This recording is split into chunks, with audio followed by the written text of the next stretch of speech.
PCHers, junior private detectives, Hearst college whatevers, and wrongly convicted felons to Life on Mars, the Veronica Mars Rewatch podcast where we go through episode by episode. I'm Brenton. And I'm Emily. And we're here to talk about Season 3, Episode 19, Weevils Wobble, but they don't go down. You know, I've never been a wrongly convicted felon. No. I've never been a felon. Yeah, neither have I. Never have I ever been a felon. Mm-hmm.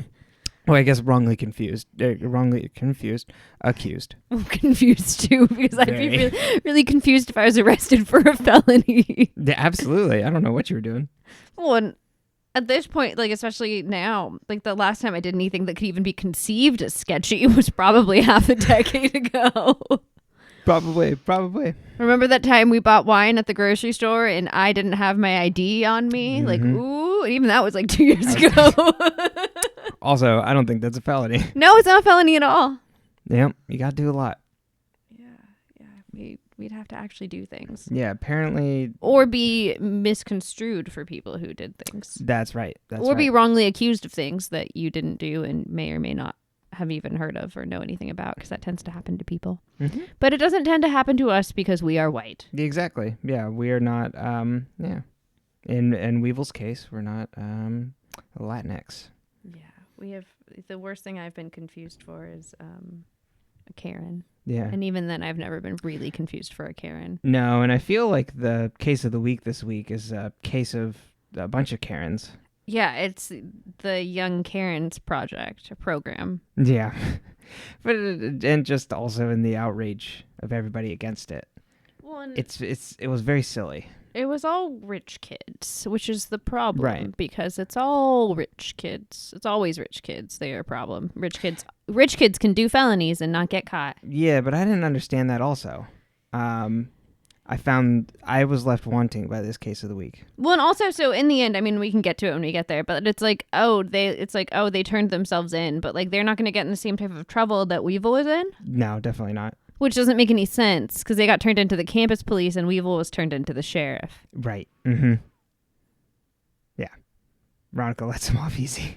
Don't understand it. Yeah, a little strange. But yeah, we can jump into our the cafeteria.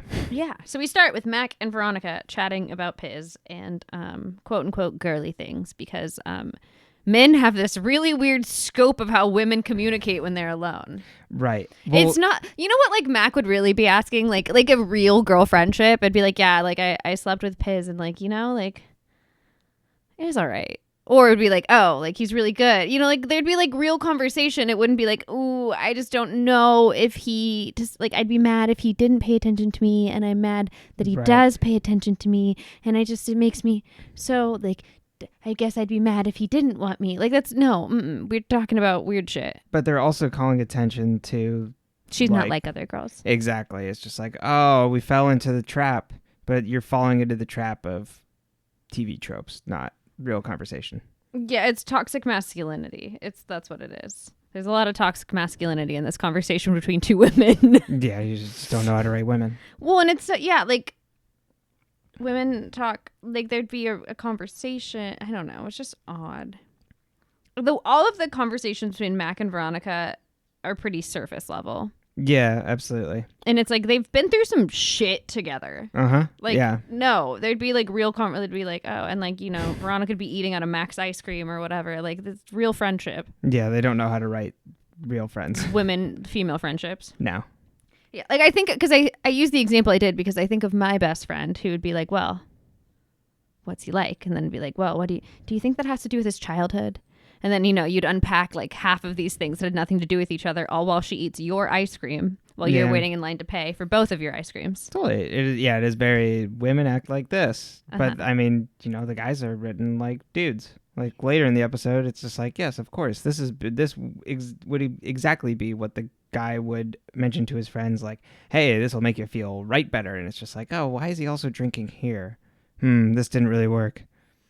Yeah, it's weird. Yeah, no, it's just, bad writing. Well, and so while we're there, we find out that a girl in the front of the line's moving real slow, which was never explained, because this really shouldn't have anything to do with the actual, like, issue. It was just a way to set this up. Yeah. And to not have to move the camera, I guess. Like, I don't know. Because, like, why couldn't the line have moved? Because it was the girl was being accosted up front, and they were doing a rigorous check into her ID. Yeah, I guess so. And then so the girl in the front got caught because she had a fake school ID, and had stolen funds on it, allegedly. Mm-hmm. Which seems like a lot to know just from like swiping it, but like I digress. Totally. I'm assuming it's like the name that pops up. Yeah. For this one, it was the name that popped up that was fake. Because all the names are, But I think to assume stolen money, I guess it'd maybe be stolen money. I guess if you loaded it onto a fake card, but the money has to get onto the card. So I don't know. It's weird. This whole episode doesn't make any sense. No, I don't understand the plan. I kind of understand when they start getting of like, oh, this is actually really complicated, but like, why are they doing this? It's weird. Yeah, I never figured that out either. No, it makes no sense. Yeah. But was there ever any motive for white collar crime? Yes. Tax fraud? Money, yeah. But it didn't sound like they were like selling these. It sounded like we'll get there. Yeah, like they were using them themselves. Yeah. I don't know. And I feel like if someone tried to offer me this at school, I can understand how like someone is like, I need more. I want to be able to go and use like a meal plan without having to pay as much money. Mm-hmm. Sure. But like, I feel like if someone tried to like offer me that, I would laugh at them. I'm like, what the fuck am I going to do with that? Well, and also do they not have a dining common as well? Do they just have like this one area where like anyone can eat? You would assume that there is dining commons somewhere, but this is the only area where everybody goes, apparently. Well, but Veronica doesn't live on campus, so is that why we don't? But then Mac lives on campus, Parker lives on campus, Logan lives on... Logan's not on campus, but... Wallace and Piz, yeah. Maybe they just humor Veronica, I guess.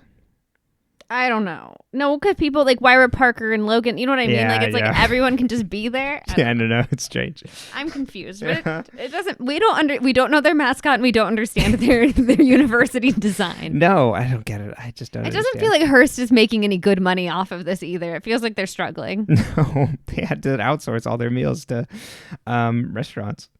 Unless this is an open dining commons, this is the one takeaway because you from pay this at the front for each different item. Yeah. Remember, because it was like Logan bought Veronica's coffee at the front. If it was a dining common, they'd swipe when you came in. Sometimes I think my sister's college was that at the dining commons you use your card at the end to pay for your food. Okay. And you had so much money on it.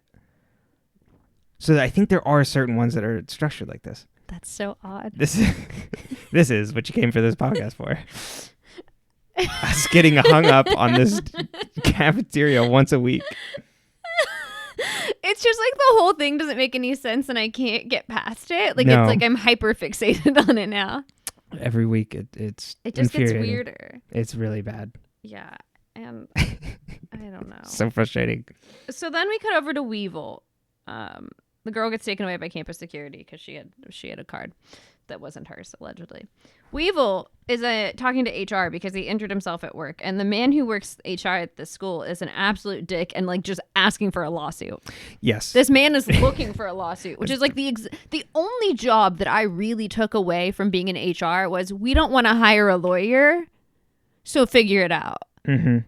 Which is not a good move to make, let me tell you, because like. I'm not a lawyer. No, but yeah. Oh man, he's coming in here with these trumped up injury claims when the man's limping. Yeah, the guy's like, hey, because Weevil's like, I injured myself moving a washing machine, and I hurt my knee. I need my workers' comp. And the guy's like, well, it's a fake claim. Also, like. Well, you'll just have to make do until we process it and figure it out, which is also not how workers' comp works. No, you get immediately paid out, right? Well, so, I mean, I don't know because he might be union because this is a school, so this is so out of my jurisdiction. Oh, okay. But, like, I can't imagine it being that different. So in general, if you get hurt at work, we go fix the injury first, and hopefully they take you to, like, a workers' comp friendly location. So, like, there's, like, a little, like, when you work somewhere in HR, this is getting real into the nitty gritty. You have like a little list of like places that are like workers' comp kind of like approved places Right. And ideally you want to take people there because then you can get the paperwork and everything's done right. But if you went somewhere else, they figure it out. Mm-hmm. It's not like they're like, you know what? No, I'm sorry. You got hurt at work, but you went to the wrong hospital while your hand was bleeding, so we're going to cut you off. Yeah. You got to wait 2 weeks or no, a month to get your leg fixed? Yeah. In this case, it's like, oh, he's injured, so he'd go to the doctor, and then they would make note of it, and then they'd file a workers' comp claim with the workers' comp insurance, and then from there, like someone else. So in theory, like, where I've worked, it's usually like the manager or an HR person would file the workers' comp claim with your workers' comp insurance. And then the workers' comp insurance would come in and help them take care of it. Got it. So like he wouldn't even necessarily be like that involved beyond processing the paperwork. Right. And like making sure you got all the right forms and shit. Yeah, we just had to have a shorthand for someone being a dick. Yeah, and I mean, granted, when I worked in HR, I can tell you that a lot of people in HR are dicks, but not everyone. Mm-hmm. Actually, not all. I mean, we ebb and flow. It's not a video podcast, so you can't see the shoulder shrug. I will say this HR professional is played by Patrick Fischler, who you may remember from Mad Men, second season. Jim Barrett. Do you remember this character? It sounds familiar. He's the comedian who's an absolute terror. Oh.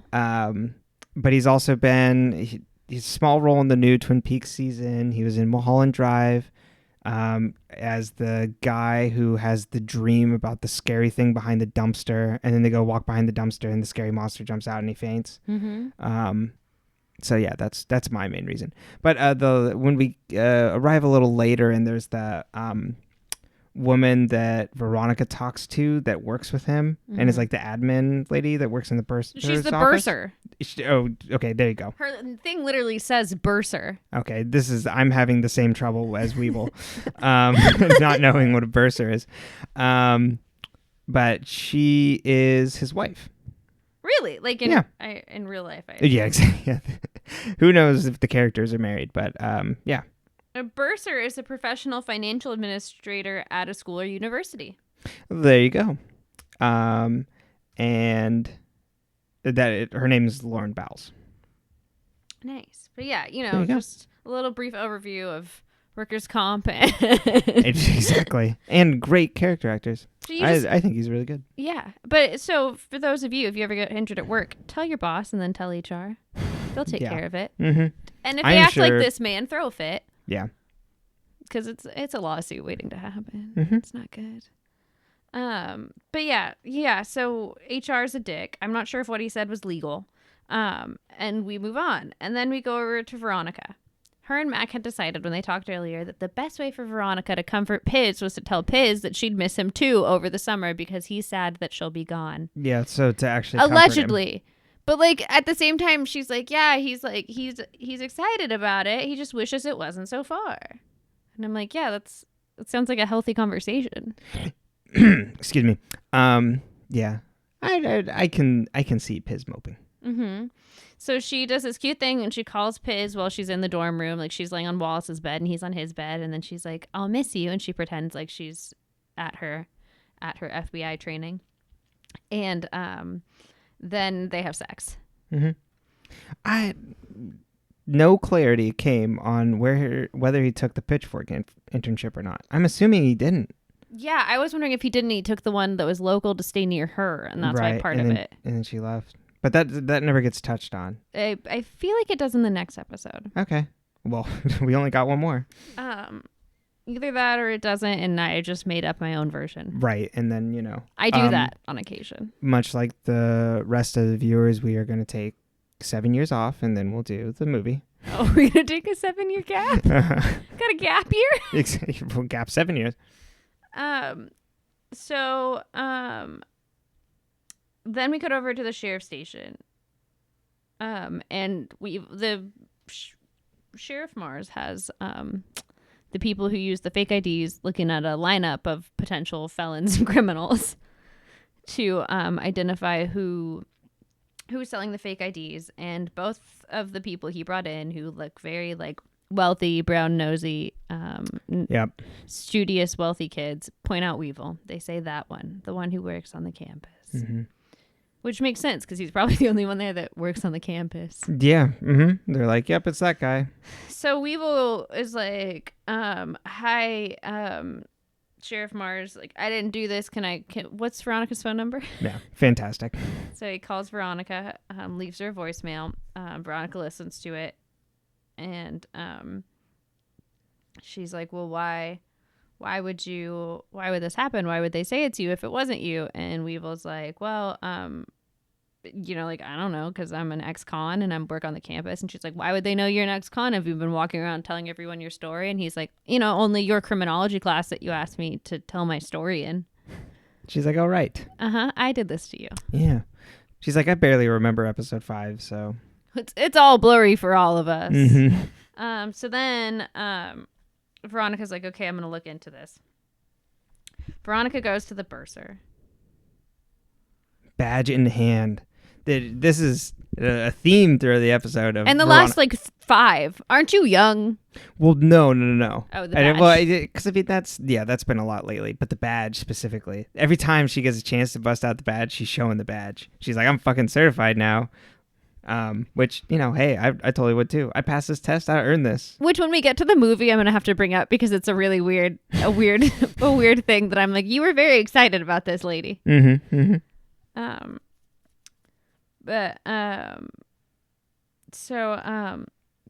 She's like, I was the woman. Can I read you this note? Yes, I please. wrote, V tells woman at office, or goes to talk to woman at office. She is like, whoa, you're a baby. Like, meaning like, oh, she's young. But like, then I was like, there were no babies in this episode. What the hell am I talking about? Little baby in a trench coat and fedora. I'm like, we were sober. Like, what the fuck? No, like, she's like, oh, you're young. And then the HR guy comes up behind her and he's like, hey, are you working for Weevil? Like, he tried to push through a bogus workers' comp claim. And it's like, how is it bogus if you never investigated the claim? Right. Racist. Yeah, it's problematic. Yeah, and the bursar is like, oh yeah, I have the only machine that can make the cards. Yes, basically we find that out. So then she's like, yeah, Veronica's like, do you have a list of like any of the other fakes? And she's like, no, but the girl at the food court was keeping a list of like the fakes. She noticed the fake names coming through and like kept a list so that we could catch them. Veronica's like, she sounds like my kind of girl. So then she goes over there to talk to her, the girl who works at the food court. They have a funny little conversation about how a famous mathematician that I can't remember. So it's because the names on the cards are all like famous historical people, and one of them is Fibonacci. And she's like, just because I didn't go to a 4-year college doesn't mean I don't know who Fibonacci is. And Veronica doesn't know. And she's like, it's the greatest mathematician of the blank area. The Fibonacci sequence is, Mm-hmm. But Sylvia Plath is one of them. That's my personal favorite. Mm-hmm. But it's just like weird. It's just like, okay, like, why are we having this? Yeah. Oh, we want to show off our knowledge. Right. Yeah. Hemingway. I mean, she pretty much should have just said, oh, right, Veronica, you think I didn't go to a 4-year college because I'm black. Yeah. Yeah. It could have been a nice little conversation about race. Yeah, it would have been so much better. But no, it's like, let's hide this and cut it and make it pretty. Oh, it's because I'm a cashier. At the food court. At your 4-year university. Yeah. Okay. I assume. I know the numbers. Yeah, Hearst is a 4-year university, right? Yes. Okay. It's credited. It's accredited. Is that where you went to school? I did. Oh. I was thinking about attending Hearst. Got it. Because I was like, that's not where I met you. Yeah. Were you not actually going to school there? No, too close to home. Got it. So then Veronica's like, you know what? Okay, I'm gonna catch the people who had these to see like what it is. So she emails them because she works at the library. She uses her powers for evil or good, I guess, for Weevil. She uses her powers for Weevil. There you go. And very proud of that one. That's a good one. And she asks the woman who used the Sylvia Plath name to come to the library because she had an overdue library book or something like that. Like she Mhm. lied to her so that she'd come so that then she could figure out what her story was. And so the girl comes and she's like, yeah, I met Weevil at 1 to get the ID, blah, blah, blah. Like we invited me down to this basement and gave it to me or like whatever. Yeah. And okay, first and foremost, I mean, I know it's a lie, but like if a man ever invites you to a basement, just say no. It seems like a bad idea. I mean, Yeah, just meet like, me in the basement and I can give you this card so you can go yeah, to like the you could food court. hand a fake ID to anyone anywhere. Yeah. You don't need to do it in a basement. Yeah. Run. And Veronica's like, damn, she's telling the truth. Yeah, like, oh, it's a solid story. That's Yeah. when Weevil's lunch is. Oh, damn. The And alibi. then the guy comes that also used a fake ID and he confirms the same story. Yeah. Met a guy in a basement. Exchanged money. They gave him money for an unlimited ID. Mm-hmm. And I mean, it's kind of funny when they like pop up and Veronica gives them a line about why, their book's not due. I feel like this episode like swung with jokes like that and just like was not connecting on any of them. It was like weird. Yeah, It's a badly written episode. It's a strange one. It's like, well, we know we're going down, so we might as well just like Yeah. set the boat on fire. Yeah, we got to burn an episode. So then we got back to the police station and Veronica's there, but then Keith is letting Weevil out because he posted bail. And he's like, Weevil, like, you should talk to your public defender to take your plea deal because we found the card machine in the locker next to yours, wherever the janitorial lockers are. I was like, I don't know where that I was is. like, where are we going with this? Where are In they? the basement, probably. Probably. And then we cut over to Wallace. Veronica talks to Wallace and she's like, how are you? It's dead week. Everyone's busy studying. And he's like, I'm great, but there's a man who's been following me. We forgot to mention that earlier. There's like a brief scene where Wallace is walking to class and like a random man is walking behind him. Right, yes. He throws away something and the man goes and looks in the trash can. Yeah, it's really weird. And I remember where this goes, and it's a weird way to end a show. It really is. Thank God we know what happens. Because if we didn't, it'd be like, this is why would they not resolve this episode? Yeah, because it's like there's only one episode left. No, it's super weird. But this is when he's in the physics lab, right? Making yes. a plane? Yes. So he's working on his finals project, which is making this plane for his physics class. And Veronica's like, I need to talk to your physics teacher to talk about these IDs to see what he can explain, which makes no sense. Why would you talk to this man? Yeah, I guess because they're mechanical engineering. Yeah, exactly. I guess to like break the code if it's like possible, but I feel like it's mechanical engineering. Yeah, it's not coding. No, well, I mean, I guess you do code.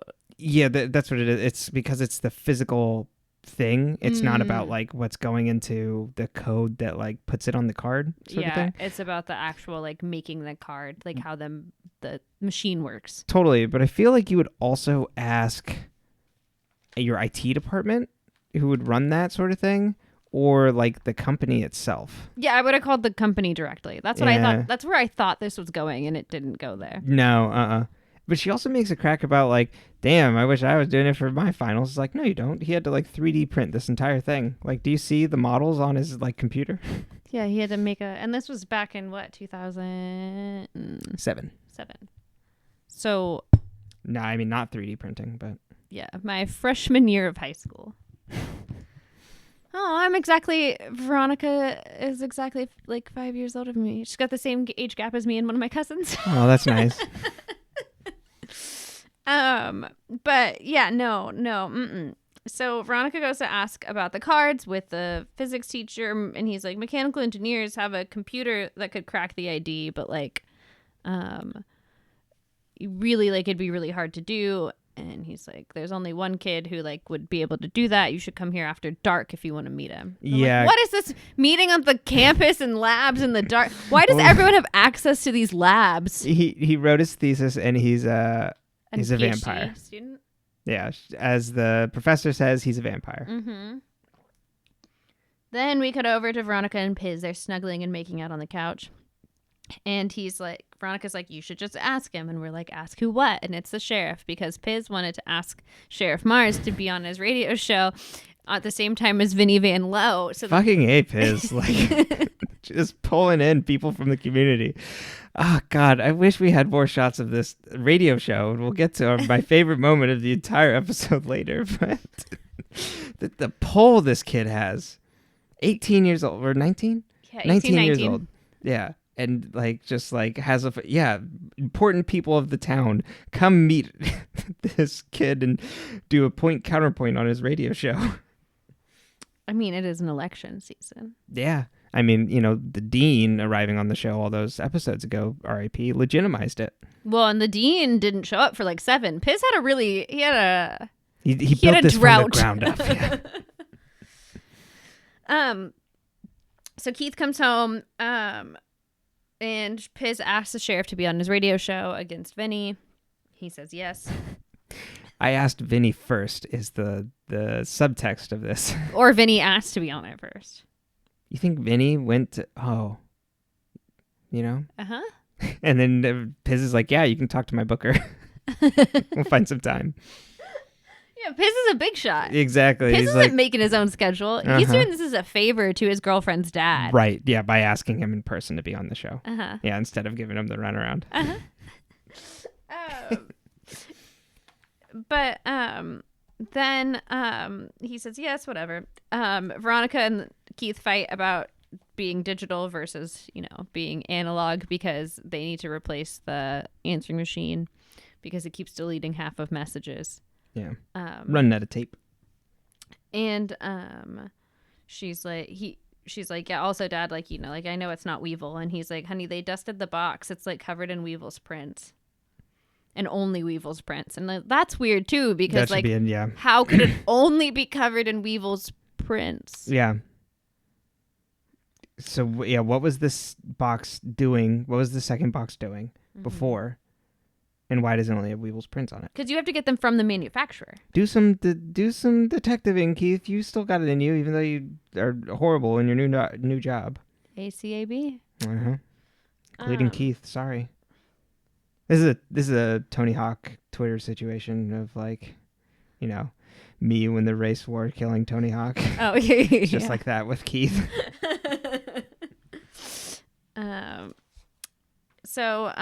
Then we cut back over to Veronica. She goes to talk to the kid in the engineering lab who's the PhD student, and Leon. He's like, I'll show you all my research material about this, but he opens his cabinet and the research material is gone. What? How could this be? He's so dramatic about it too. It is, yeah. He sells it. Mm-hmm. Spoiler. Ooh. So then we have Piz's radio show.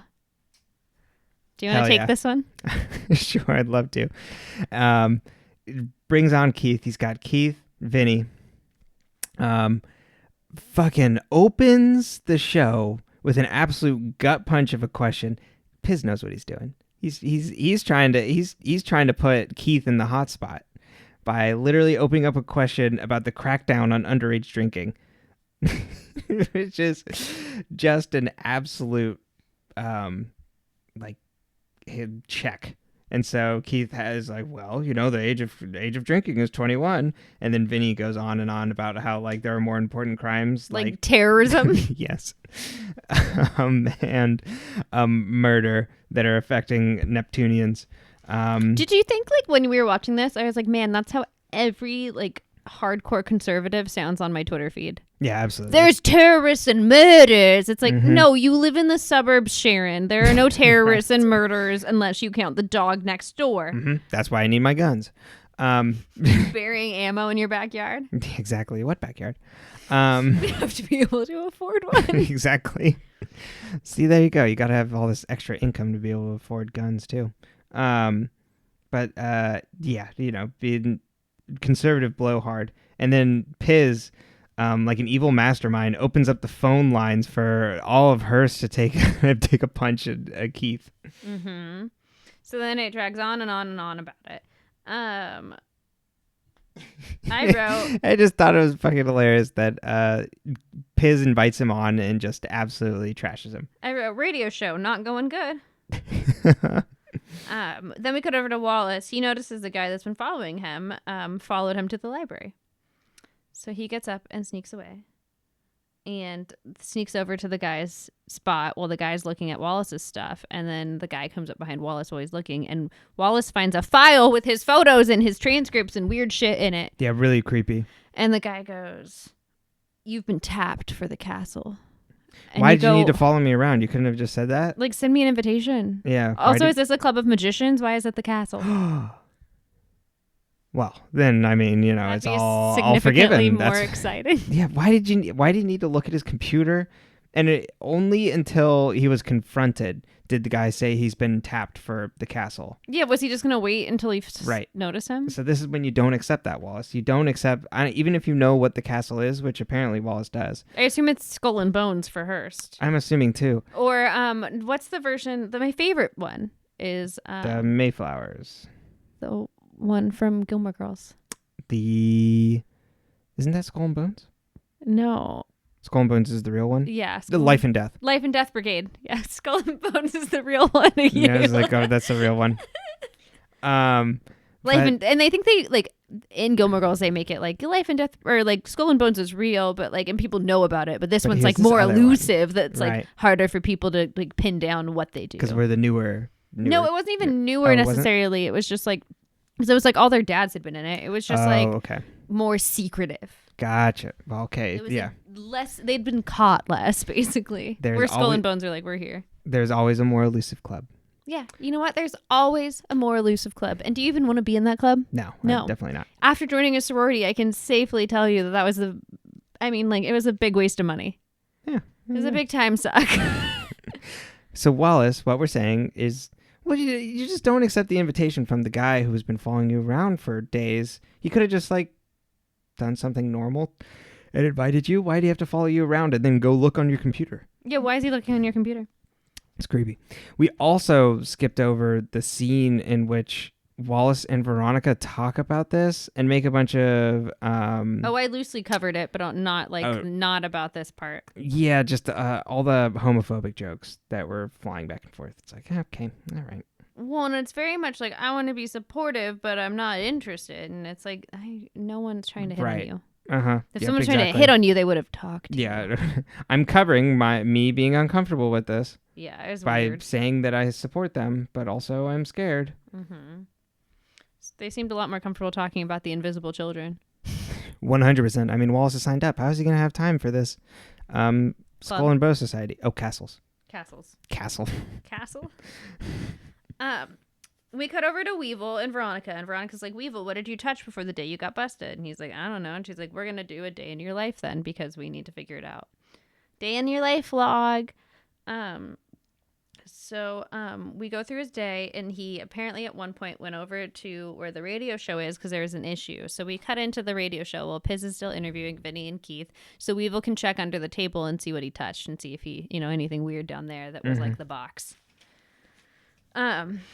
Veronica and Weevil are in there while Vinny Van Lowe is being an asshole. Yeah, so Vinny talks about how crime was lowered when he was part of the military police.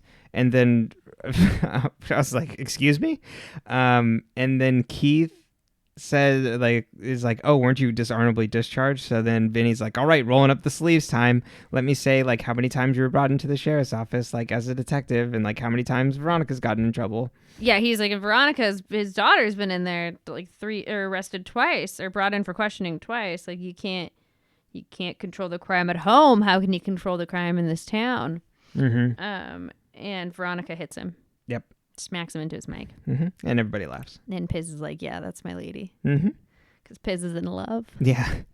Piz also, there's a reading of this that you could say Piz is inept at being a moderator and letting Vinny just walk all over Keith. Mm-hmm. I really think that he's Machiavellian about this. Yeah, I think it's like a power move. Uh-huh. Then they continue to go through Weevil's day. They go to this girl's room where he had fixed the sink. They go in. He's like, I need to check under the sink for the tools. And the girl in the room's like, oh my God, yeah, like totally fine, like super bubbly. Another girl comes in and Veronica goes, oh my God, weren't you in my criminology class? And the girl's like, yeah. Why? So this is Jenny, and she looks uncomfortable. Mm-hmm. But she's played by Diana Agron. I don't remember if I brought it up in episode 5 when she was first in the background. Mm-hmm. This is the second time. It's like, damn, she looks super familiar. That's because she was on Glee. So if people watch Glee, she played Quinn, who is the head cheerleader. Like what do you call it? Like stock character where she's just like talking down to everybody and like being an absolute ass. You know what I mean? Like I'm the popular girl, so I act like I treat everybody shitty, Mm-hmm. but then I get my comeuppance sort of thing, or I learn to like get along with everybody in the Glee club. If that makes sense.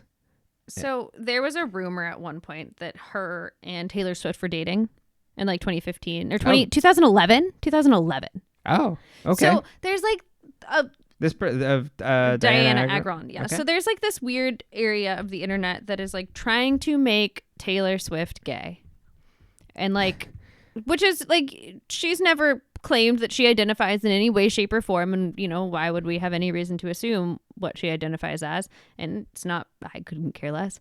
But it's like, people have really tried to like create these like relationships that she's had with people that were probably just friendships that are like, oh, she dated her. And it's kind of, I would find it really uncomfortable if it was me, not because of who it is, but because the idea that they're turning all of my friends into people that I've dated. But yeah, there's this whole thing called like Swift Gron where it's like everyone like talks about like how they thought they were dating. And I think it was really like in funny. an interview, someone asked Diana Agron once, and she's like, wouldn't that be funny? And like winks at the camera and goes like, hi, Right. Taylor. Oh, And it's so okay. then so she jokes along with it because it's happening. And so then it's kind of like one of those things where it's like, no, you know, like everyone turned it into a thing. Mm-hmm. And so then there's all these Reddit theories about which songs are about Diana Agron. Amazing. You know what I mean? Like it just gets, but it gets to the point then where it's almost insidious because it's like every song has to have like a specific person and like. Oh, they're doing that anyway, though, aren't they? Yeah. No. It's not the worst of it. Yeah. That's shipping culture. Mm-hmm. People have that all the time about celebrities. Definitely. Well, and I mean, yeah, people have this theory. I think it's Wonderland is about Diana Agron, allegedly. Gotcha. Which is a song that I really like, but from 1989. But some people are like, no, they were just friends and then they stopped being as close. Like, you know, it doesn't have to be that complicated. Yeah. But I was like, I know that name. Why do I know that name? Mm-hmm. And it's solely from Taylor Swift, like TikTok, Tumblr things that get thrown in front of me. Mm-hmm. That I'm like, oh God, like why am I watching this? I understand. You know, from queer shipping, like that's like a huge part of that culture. I mean, like shipping in general. Yeah, because I feel like they do that with anyone she's seen with. I don't necessarily think it's necessarily like queer for Taylor Swift. But yeah, I would just find it uncomfortable if it's like every single person I've ever been close to. It's like, oh no, you were dating, and it's like, can't I have friends? Right. But I mean, yeah, that it doesn't matter who it is, right? Yeah. It's just everybody. It seems to be just everybody. Mm-hmm. Yeah. I don't actually know enough because I don't. And that's just Taylor Swift's career in a nutshell is just everybody speculating who she's dating, right? Well, and it's them judging her for dating. Mm-hmm. Yeah, on both sides of that. How dare she date? Mm-hmm. But yeah, it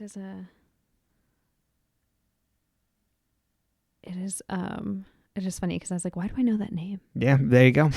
You know, or you may know her, you know, because she, as everybody knows, in the plot synopsis I had to look up and remember because I didn't remember. I don't think I watched all the way till the end of this plot synopsis, but so she gets pregnant and she has the baby, and gives it up for adoption. Is this in Glee? Yes. So is this like, I feel like I randomly saw episodes from like season 3 or something like that. Okay. What do you remember from season 3? No, what I'm saying is like is this season 3? I don't know. Like I randomly saw episodes from like a random season and there was like a pregnant girl and I remember that being like a big thing and it was like, is she going to keep it? Is she going to not? And then I believe that's in the first season. I never watched it, so I couldn't tell you. Yeah. In the first season. So, but then in the third season, she tries to get the baby back from its adopted. Oh my parent. God. The adopted parent, which is played by Idina Menzel, and but it realizes that the child is better off with her. Well, I mean, everyone's better off than Idina Menzel. I think also Idina Menzel's character is somehow related to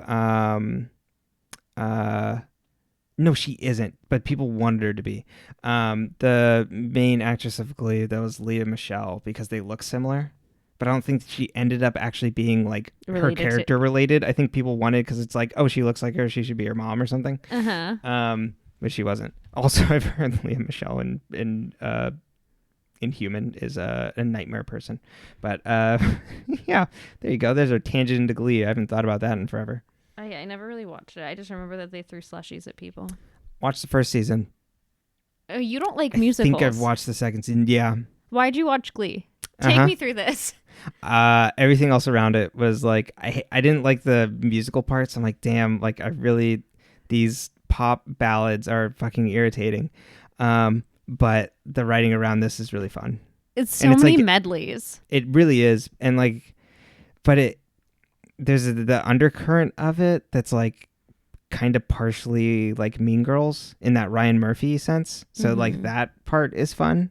And it was like darker tinge than what I was watching for teen stuff in high school. So I'm like, okay, I could watch this with my family. Like, yeah, I could get into this and have this be like my like guilty pleasure, quote unquote. Yeah. Even though, that's just how I felt at the time. There's no reason for me to have it as a guilty pleasure now, other than like people being like, God, this like property is annoying. Yeah. No, I just didn't watch it because I didn't intentionally not watch it. No, I didn't actively avoid it. Uh-huh. I was just like, I only watched one show and then I went to dance class. Yeah. No, I mean, the writing was fun. So I was like into it. But it gets pretty maudlin pretty fast. Yeah. But yeah, so there's our nice little tangent about how I'm like, maybe we shouldn't just assume all of our famous people are dating everyone they know, and Brenton watched Glee. Yeah, there you go. Then we find out that this Jenny has a photo behind her, and Veronica like takes a picture of her, but it's really to take a picture of the photo behind her, because Veronica's like, this photo looks really suspicious. And when she looks at it, we see that the people in the photo are all tied to this case in ways. Including our PhD grad student guy, mechanical engineering kid. And Leon. The two people that were caught with the fake IDs. Yes. So Logan and Parker are on the phone. That's our next scene. Logan's in his hotel room. Dick comes home and he goes, "Hey, when Beaver jumped off the building, did you try to like stop him? Did you like talk to him?" And Logan goes, "Parker, I'm gonna have to call you back." Yeah. Yeah. And this is what I'm talking about, where it's like, okay, like, of course the guys are written well. It's just like, we can't talk about this, Dick. Let's go get waves. You'll feel so much better after surfing and bottling. Yeah. So he's like, "Hey, let's go surf our feelings away." Yeah. Because we can't have feelings. Yep. I put therapy by surfing. So then we cut over to Veronica, who's shaving in Mac's sink. Yeah. What a weird fucking scene. Which is like, it's like cute, girly, like, look, they're doing girly things together. But it's like, why,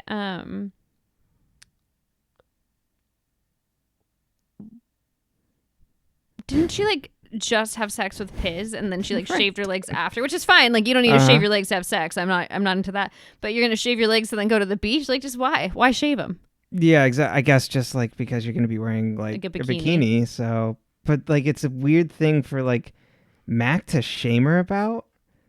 Yeah, that Mars uses Venus razors. I'm sure it was like a Venus product placement. Yeah, and then we'll make it that these girls are uncomfortable with someone else shaving their legs.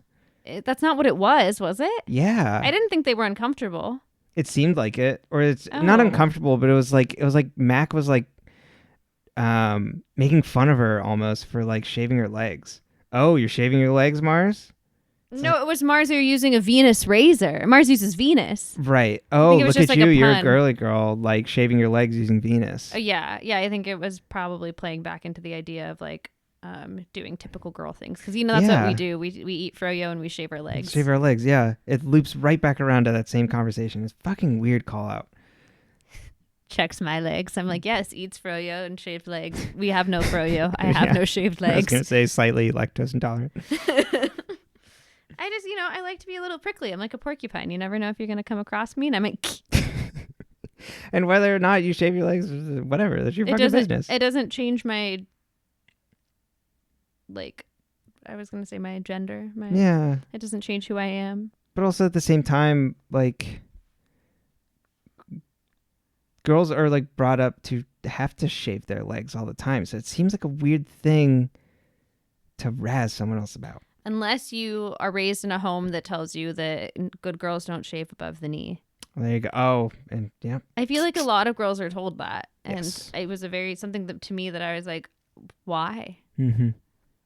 What if I want to shave above the knee? What if I just keep going? I was like, I'm going to keep going now that you've said that, which is actually the hair at the top of my thighs it's too much work to do. It makes it sound like I've got a forest. It's just the sheer act of shaving. Exactly. There you go. It's I need a weed whacker. Exactly. You've got it. It's you got wood paneling, and then you go above the knee, and it's shag carpet. Oh my god. No, my leg hairs aren't quite like yours. I haven't quite acquired that yet. Yeah, I got a lot of leg hair. You do. You have very dark too. But see, if you were raised in a family that would have taught you, what if you had grown up being like, oh my god, I have to shave? Do you think your leg hairs would be as thick and would you? You would shave them because that's what society told you to do. Totally, 100%. Just like Veronica in the sink in my storm room. Yeah. Yeah. Yeah. I love that stood out to you. I was just like, Veronica's shaving her legs in the sink. Then they go to the beach. It was just a long time for them to be like, we're going to trade jokes back and forth about how, Veronica's shaving her legs. It's like, okay. And they're going to the beach to test Wallace's plane for his physics class. And they go to the beach and they unload Veronica's Saturn. And they have to carry all the fuel for Wallace's plane. Piz is carrying the fuel. Yeah. He's wearing jeans and flip-flops at the beach. I think it was a cold day. The coldest goddamn day at the beach. The coldest day in San Diego history, maybe. Literally everybody is wearing But do you see the extras in the back that are in bathing suits? Those people are fucking cold. Yeah, because they're probably having a regular beach day, and then all the main cast is like, we're not gonna wear shorts. Yes. Yeah, he's wearing pants, flip-flops. Mac is wearing a sweater and pants. Everybody's yeah, I think Veronica's wearing shorts and a sweater, which is my favorite. It's a go-to beach outfit of mine. But yeah, I completely understand. But everybody looks like they are fucking cold. Mm-hmm. So they go to test the plane. Piz is carrying the fuel wobbling beach. Do you want to tell when you're I was like, did he hurt? Does he have an injury? Because he was carrying the fuel must have been super heavy. Because he's kind of wobbling to the beach. Yeah, and I mean, walking in sand is hard. I get it. I personally don't look great walking in sand. Me neither. But yeah, Wallace launches a plane and it flies directly into Logan and sea Dick. Monkey. Yes.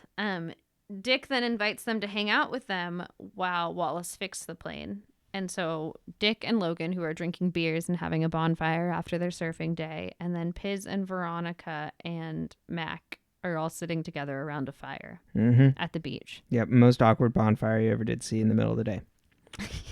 Well, do you know what time it is? Because it looks evening time. I guess, probably. I mean, it's not cloudy. Dark out, and it's fucking cold, so Jesus Christ, we need to get some heat. Then... Well, Wallace is working on the plane, and they're sitting there really awkwardly, and Dick's just being, everyone's just being weird. So then Matt goes to go help Wallace. She's like, let me get out of here. And Dick's like, I'll come with you. And then he follows her. And he's like, yeah, I feel bad about how I treated Beaver, and and it's that was really mean, and that was really fucked up, and I'm sorry. And she's like, okay. Thanks. And then he's like, I see what Beaver saw in you, and he tries to kiss her, and she pushes him away gently because, he's drunk, so it's not hard to knock him over, apparently. Yep. And then Logan and Piz are having like a dick measuring contest, but Piz didn't know it was a dick measuring contest. Yeah, absolutely. Piz is just kind of like, yeah, hey. He's like, you know what? Surfing's really cool. Like, it must have been nice growing up down here by the beach. Like, oh my God, this sand. You were so lucky growing up. Oh my God. Yeah, like I didn't grow up super near the beach, but my friends would like drive down to the beach to go surfing because we lived kind of further away. But I had to work, so I couldn't go. And then Logan's like, yeah, you had to work, like how salt of the earth of you. And it's like, no, some of us were lower middle class and we had to work. Mm-hmm. No, and Logan is just looking for any reason to jump on this. Yeah, that's weird. Yeah, because he's... Sad boy sad. Yeah, just an absolute most insufferable person. He's really mean to Piz. Yeah, they get in a giant verbal argument. And then Veronica's like, knock it off, Logan. You're drunk and an asshole. So then we leave the beach. We don't find out how that concludes. We just go. It's a lot of half-completed scenes, I feel like. Yeah, it's just kind of like, okay, Veronica like admonishes him and then like cut. Then we go back to the library and IDs the kids from the photos. She notices that like all the people from the ski photo she had posted up on the school, like, hey, do you know these people? I met them while skiing and I want to like reconnect. And then so she ID'd them all. So they call her and they come get her and they take her to a room in the library. Yeah, so she had found out on the computer that one of the guys in it is like the son of the person that invented those machines, or like owns the company. Yeah, exactly. But then while she looks that up, they appear at her desk, Dan Agron and oh God, what's his name? I looked him up because he's listed on the credits list. Is it? Travis Van Winkle. I was like, I don't know any of what he's been in. And then I looked up. It's like, oh, he was in Transformers, and I think he was like the bully at the beginning of the movie. So lovely. There you go. So they try to invite her into their group, and they try to sell her on like the ID program thing, and like they're like, you could be one of us and have these unlimited IDs. And she records the call. Yeah. They're like, it must be hard to be like, you're a scholarship student, aren't you? It must be hard to have to like pay for books and food. And she's like, I don't plan on eating at Hearst for the rest of my life. Right. And it's just, it is the worst like intimidation of like, hey, but we can get you anything. Like, well, you could buy whatever you want. And it's just like, this is funny money for the school. Like, no, thank you. Yeah. So Veronica basically tells them like, hey, I recorded this. And like, if you don't turn yourself in, I'm turning you in because I'm going to call the sheriff because he's my dad. Yeah. Suck it. They turn themselves in. Imagine that. Then we cut over to Logan. He's watching pro poker in his hotel room. Dick comes in. He's like, Logan, I gotta show you this thing. And it's a Piz and Veronica sex tape that is being emailed around the school. Logan then was like, I gotta go beat up Piz. So he walks in on Piz's radio show while he's rambling about purgatory and being a former Catholic kid. It's just Piz solo in a booth. Talking about purgatory. Yep. He's just... I mean, I assume that was scripted, but I like to think that was just like, you know what? Like, this feels like the conversation I would have. Yeah, totally.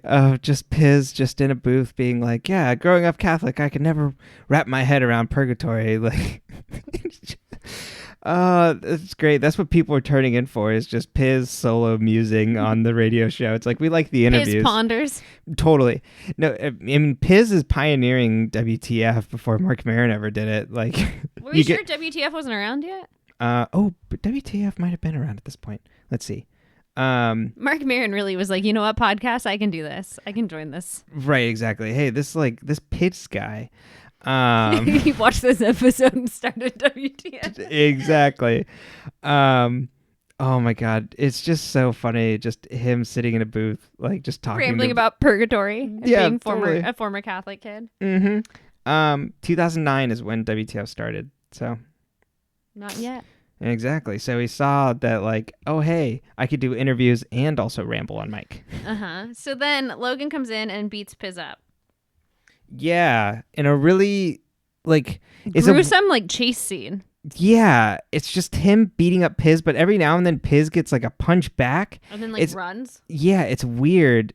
But then in the production notes, apparently that Rob Thomas was like, yeah, like we crushed this scene. Usually our action scenes don't look super great, but like this one we crushed. And it's just like, why? It's a weird one. You my just favorite ones are with Keith. Keith is my only action scene hero. Oh, yep, totally, 100%. He can jump through windows. Exactly.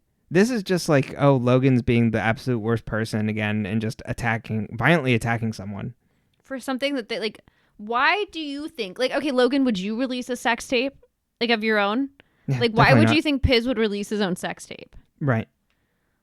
Like, most men are wildly insecure about everything that is happening to them. Yeah, totally. And Piz really doesn't seem like the kind of man that's so secure in his manliness in any way, shape, or form. Right. That he would release his own sex tape. And that he would do that to Veronica, let alone. Right, exactly. And I feel like in those scenarios, it's usually not you. If you are that person that is releasing it, like that, obviously you should be criminally tried. Jesus Christ. Mm-hmm. But you're releasing it of the other person. Mm-hmm. Yeah. He's not smart. He just wants an excuse to go beat up his. Yeah. So then the sheriff, we get a scene with Sheriff Mars, and he comes home and he's like, these kids turn themselves in. Isn't that wild? And also like, look, I bought you a new answering machine. Yep. And we're at Mars Investigations. Oh, yeah. And back to your point from earlier, how they turn themselves into campus security. Like, Veronica feeds them that rather than going to the sheriff. Yeah. It's weird. It's weird. So then she calls Weevil, and she's like, hey, I think they had hid the other machine in the mechanical engineering office. Did you find it? And he's like, no, I didn't find it. And then we cut to a scene of him telling her he didn't find it with him holding it. I know. Which is like the weirdest thing. It really is. He's like, damn, I'm back to my old ways, which I think is what that is. But it's like he's got a student ID creating card. Like, what is this machine going to do for... Oh my God. It is the weirdest thing for everybody to get hung up on in this episode. You can't take it seriously because it's so silly. It's so weird. It's so silly. So then who cares? Kids are getting a free lunch every now and then.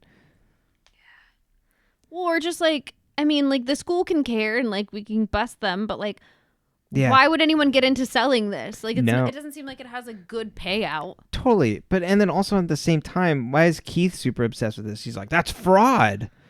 It's just like, I think they could figure out like that. Why would you care? Yeah. Why would you care? Yeah. The school can figure out if the kids are like skimming off the top.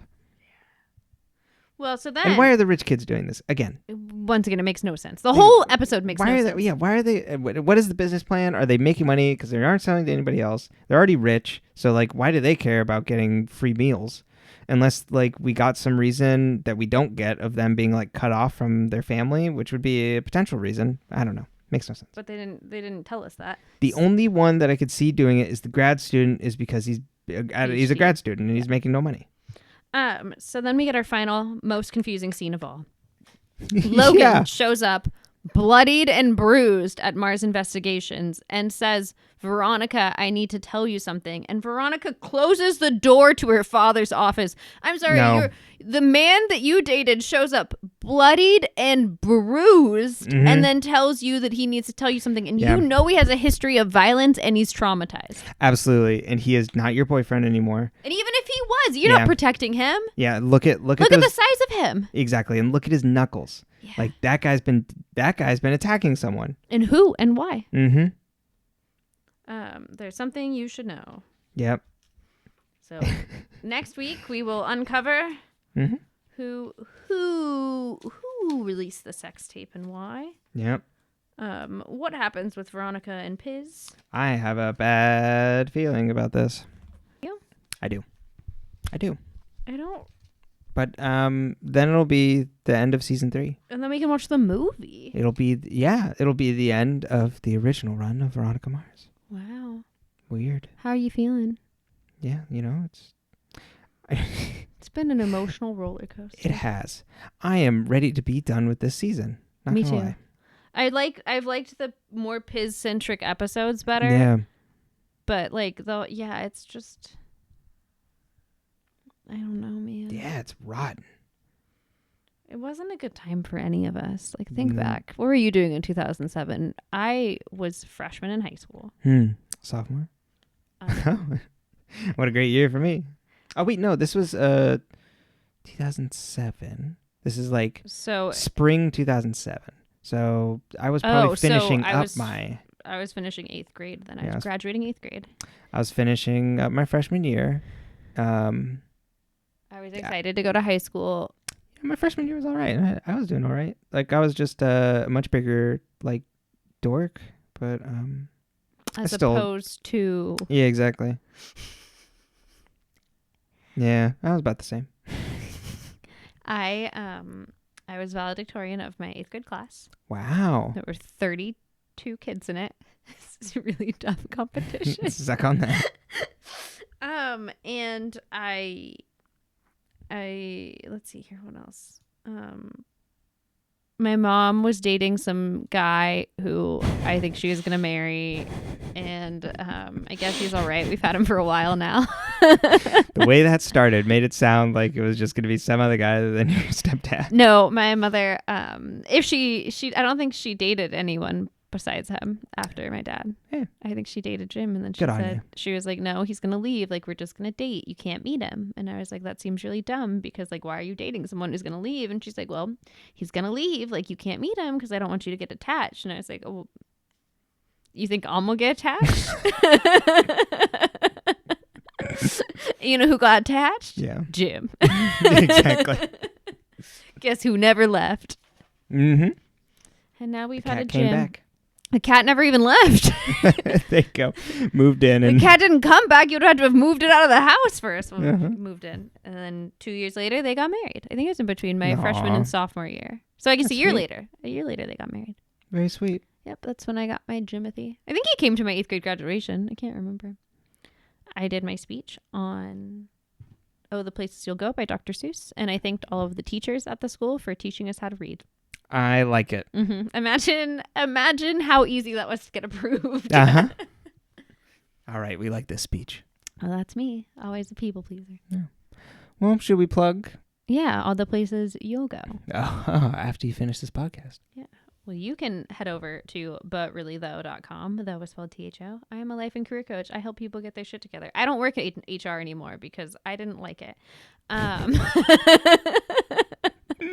What do you mean from the glowing reviews I've had in my, like, I'm pretty sure that's how workers' comp works, but it's been a while, and don't, always work with your HR team on that. But now I help people figure out what the fuck they want to do for a living. I help them negotiate higher salaries. We create career paths and plans, or I help people set goals and stick to them that can relate to anything. Like, do you want to write a book, or do you want to build your confidence? You name it, we will work on it together. And if I don't think I'm the right person to work on it with you, I will tell you and I'll help you find someone else. You can schedule a free discovery call to get to know me better if this podcast wasn't inside enough over on butreallythough.com. And you can also follow me on Instagram. It's at butreallythough. It's at BTRLYTHO. You can find this podcast on Twitter and Facebook at Mars Rewatch. You can also find me on Twitter at Pylebrenton. That's PYLEBRENTON. And after a week off, we'll be launching our next Let's Play over on my YouTube channel, Burger Discourse. We'll be playing Outer Wilds. It is, I will get emotional because it is one of my favorite games ever. And it is just, there's certain things that are emotional there. But, please go watch that. That should be up by the time this is released. Or if you don't want to watch a Let's Play, it just got announced for the Switch. So just play it somewhere. It's an amazing fucking game. So do that. Just play it or watch us. I don't even care. You don't even have to watch us. Just play it. You really love this game. I really do. Are you excited? Are you going to have to let me take the driver's seat? Yeah. And I can be very emotional, and I can also be a robot. Mm-hmm. So is it gonna hurt you, or do you think you're gonna be able to let me drive? Oh no, I'll be able to let you drive. That's fine. Okay. Yeah. I didn't know, like, when you're like emotionally attached to something, and you're like, not you in particular, but you, the general you. It's like, oh yeah, I really want you to see this, or like I want to see this play out. You know what I mean? Oh. But is there only one path? There's just Can I fuck it up? No. There's you can just do different things in a different order, and then I will pretty much just be guiding us to make sure we do everything. Okay. Yeah, because you like to be at the right level for things. Yeah, but also the ending is better if you do all the things. Okay. And it's not even like ooh, you get a new cutscene and all this new stuff. It's like, no, just there's more emotion packed into it. So, but yeah, I'm excited. Yeah, I'm excited too. Well, we should go play Mario now. Yes, we're gonna go play Mario. I was gonna say I love you all. Kisses. Our usual sign off. Stay toasted marshmallows. And we love you. We do love you. You know what? And if you you. haven't looked at yourself today and said that you loved yourself, you should. Go look at yourself and say, I love you, self. Yeah. Be nice to you. Because we do. Yeah, we love you. Mm-hmm. You're pretty great.